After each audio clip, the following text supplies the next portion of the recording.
Yo les gens, j'espère que vous allez bien, je vous retrouve aujourd'hui pour une nouvelle vidéo sur Forza Horizon 5, une vidéo dans laquelle on va partir pour un Top Gear Equinox avec la Lamborghini Huracan Performante, qui était à l'époque ajoutée en mise à jour sur Horizon 4 et qui se retrouve du coup dans les voitures de base de Forza Horizon 5.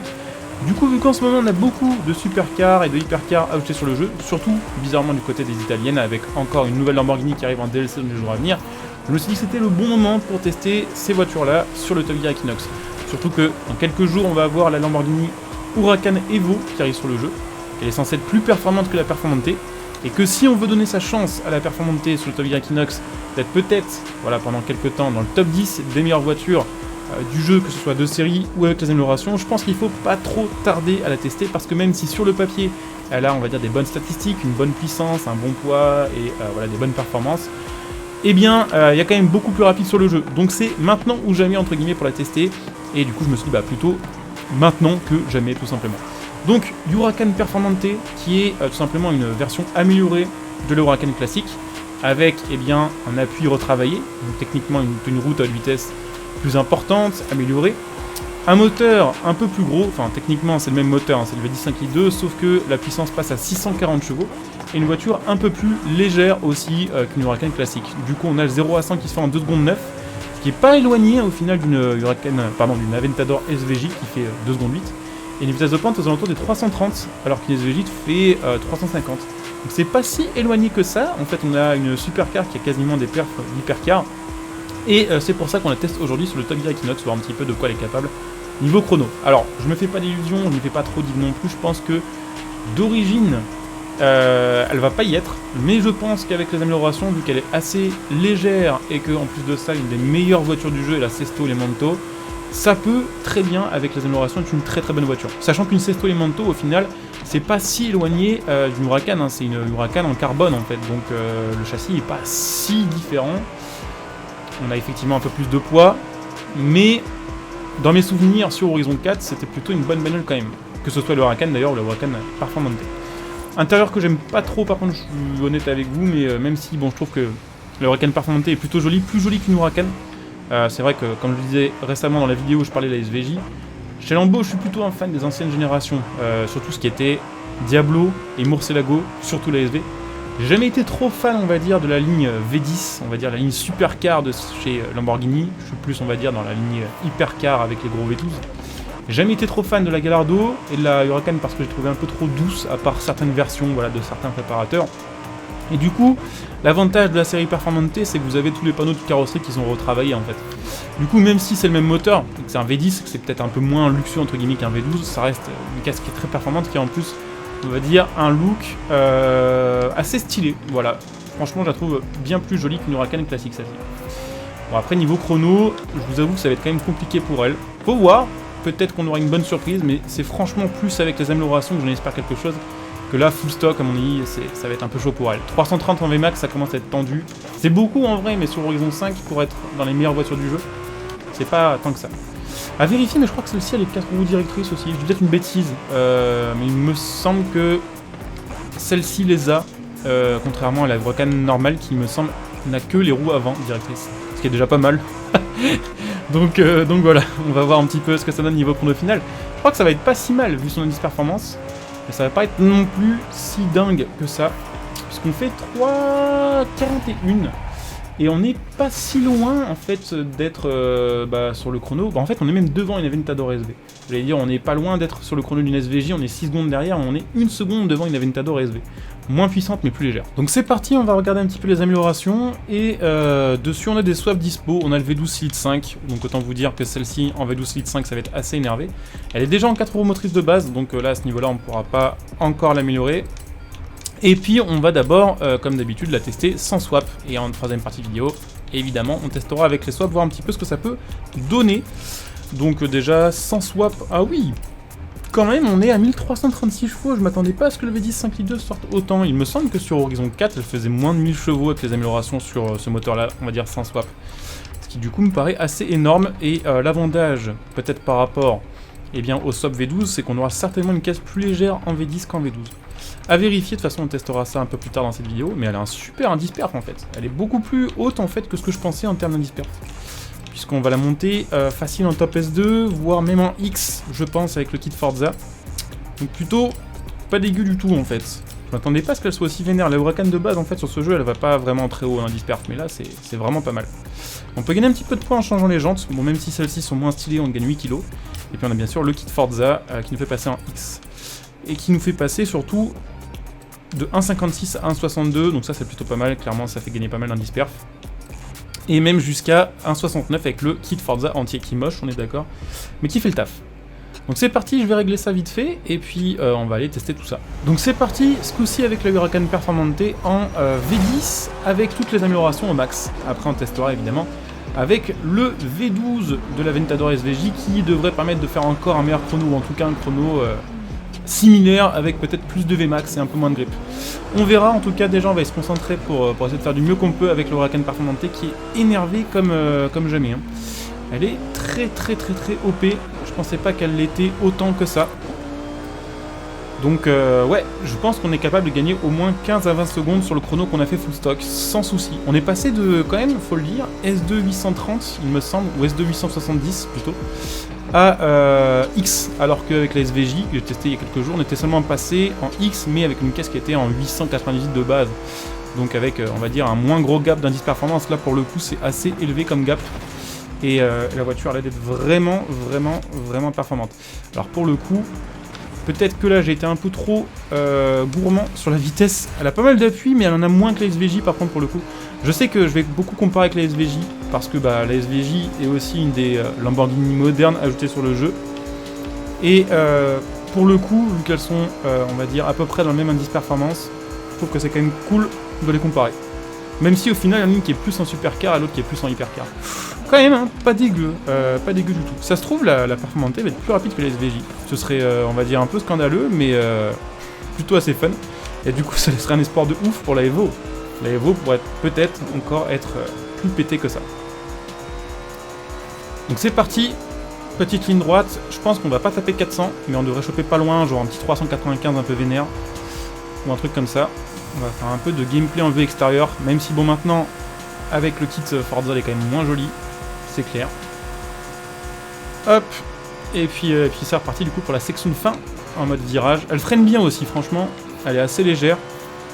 Elle est un peu moins pétée forcément qu'une Sesto Elemento Edition Forza, parce que pour le coup elle est vraiment pétée. La Sesto Elemento Forza c'est la meilleure du jeu, donc là forcément elle est vraiment fumée.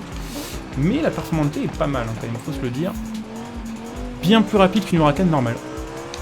Ce qui n'était pas le cas dans mes souvenirs sur FH4, il me semble que en fait l'avantage de la Performante, surtout sur FH4, c'était d'être full stock en top S1 et du coup d'être vraiment assez OP pour la ranked, puisqu'elle avait les 4 roues motrices, elle avait une bonne puissance et elle avait un appui correct de base et pas mal de possibilités de réglage je crois. Donc du coup pour le S1 900 elle était vraiment worth it. Après bon, sur FH5 elle est pas en S1 900, elle est un petit peu en dessous, elle a un peu de marge d'amélioration. Elle peut être OP en S1 900 clairement, mais je pense qu'elle est surtout OP en S2 celle-ci. Elle a vraiment l'archétype de ce qu'il faut comme châssis et comme base pour être monstrueuse. On va voir. En tout cas, là on est à la fin du deuxième essai, plus de 10% d'épreuve. Hop, virage pas très bien négocié, mais je pense qu'on n'a pas perdu trop de temps au final, la barrière nous a un peu sauvé la vie. Et puis, dernier virage en fait les gars. Dernier virage, plus que 10% d'épreuve. Hop là. Sous-vire toujours un petit peu celle-ci. Enfin, sous-vire. C'est un peu bizarre. Elle sous-vire un petit peu de l'avant, mais l'arrière a tendance un peu à s'envoler. Pourtant, elle a beaucoup d'appui avec le kit Forza. C'est un peu chaud qu'elle fasse ça, mais c'est comme ça. Hop. Et ça va donner un chrono assez sympa, ma foi. 3 minutes 0... J'ai pas vu 3 minutes 07, je crois. 3 minutes 07 et 647 millièmes. On est devant, eh bien, une, que je dise pas de bêtises, Koenigsegg One, ce qui est quand même plutôt assez énervé.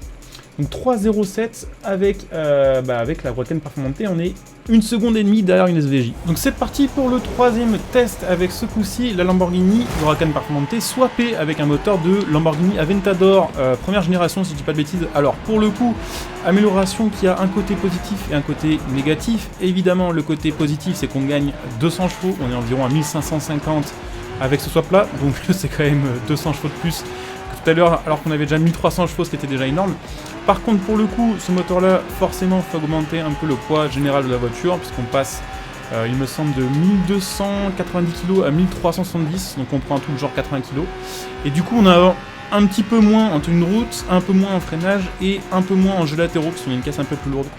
Donc pour le coup, probablement un build qui doit être assez efficace pour les circuits très type ligne droite, mais qui doit faire moins le taf quand même, faut se le dire, sur les tracés vraiment orientés virage. Putain, là on a fait un bel enchaînement. Pour le coup, je pense qu'on va faire un très bon chrono. Je ne sais pas ce que ça va donner, on n'y est pas encore, mais vu le missile que ça a l'air d'être, ça a l'air d'être presque aussi rapide qu'une Sesto Elemento. Ce qui est assez fumé. Bon, on va voir ça dans quelques minutes, de toute façon, le temps de terminer cette épreuve. Puis évidemment, on se fera aussi un petit test de VMAX avec cette voiture-là, histoire de voir un petit peu ce que ça donne vraiment sur une autoroute full ligne droite, où on essaie d'aller chercher vraiment le kilomètre-heure le plus élevé possible avec cette voiture. Franchement, j'ai hâte de tester la Evo. J'espère qu'on aura un peu de customisation dessus, parce que c'est ce qui fait un petit peu défaut sur ces gros supercars, hypercars. On a moins de kits dispo, je dirais, sur les caisses vraiment très performantes du jeu que sur Horizon 4, par exemple, ou Horizon 3. Mais on a plus sur les caisses, on va dire, un peu intermédiaires. En vrai, c'est peut-être pas mal. Parce que c'est vrai qu'au final, sur Need for Speed, par exemple, on a un peu de custom, mais c'est de la custom, on va dire, qui a pas le meilleur des rendus. Ce serait bien qu'on ait un petit peu de custom sur chaque élément de la carrosserie. Un peu en même temps, voilà, comme ce que fait The Crew 2, je dirais. Qui a les meilleurs choix de custom, à mon avis, pour les jeux modernes, en termes de jeux de course. Vous avez toujours de quoi customiser votre voiture, déjà, sur chaque pièce, c'est-à-dire capot, pare-choc, aileron, tout ce qui va être aussi rétroviseur, mais vous avez un petit peu de tous les styles. Vous avez des trucs en mode full carbone, vous avez des trucs en mode kit très large, d'autres en mode un peu inspiré d'autres versions de la même voiture. Par exemple, la McLaren F1 sur The Crew 2, vous avez la possibilité de la passer en mode F1 Long Tail ou F1 GT dans mes souvenirs.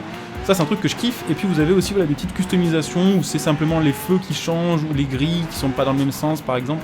Et en vrai, je kiffe ça, et je trouve ça dommage que sur un Forza, on n'ait pas 2-3 petites modifs en mode édition Forza, et qui soient un peu plus graphiques, qui soient un peu plus visibles, on va dire, que le kit Forza, en étant un peu plus stylé. Voilà, pas forcément chercher la perf, mais des fois chercher juste, on va dire, la petite perso, la petite finition qui fait plaisir.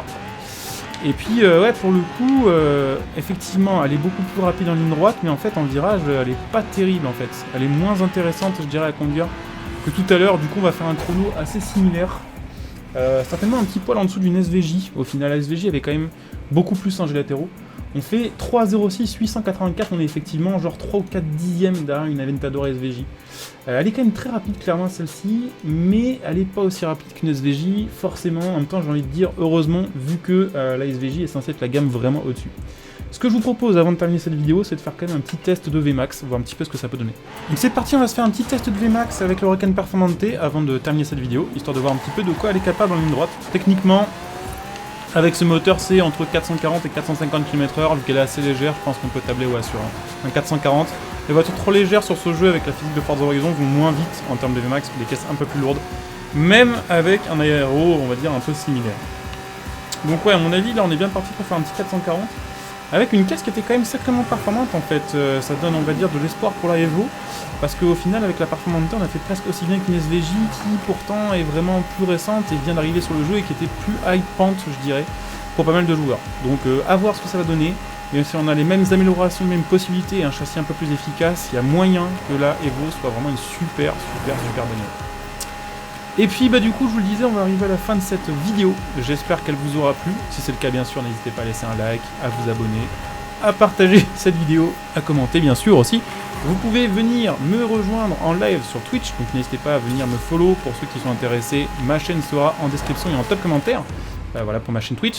Vous pouvez bien sûr si vous avez Amazon Prime soutenir ma chaîne gratuitement sur Twitch en utilisant votre Twitch Prime, ce qui me fera en plus profiter de plein de petits bonus et des avantages sur ma chaîne YouTube et sur ma chaîne Twitch. Vous me retrouvez sur les réseaux sociaux, surtout sur Twitter, n'hésitez pas à venir me follow. Là aussi les liens seront sous cette vidéo. Et puis bah, vous trouverez aussi mon lien Instant Gaming pour soutenir ma chaîne gratuitement en achetant vos jeux et vos cartes d'abonnement après la vie. Mon lien matal.net pour acheter ce qui va être plutôt voilà, config et composants PC en soutenant la chaîne par la même occasion. Et puis pour ceux qui souhaitent me soutenir sur le long terme, n'hésitez pas à devenir un soutien de la chaîne via le bouton rejoindre sous cette vidéo. Là aussi il y a plein d'avantages sur le long terme, voilà, selon le rang que vous choisirez, selon eh bien, évidemment vos moyens. Je coupe ici, je vous dis à très bientôt, bon jeu à tous, ciao.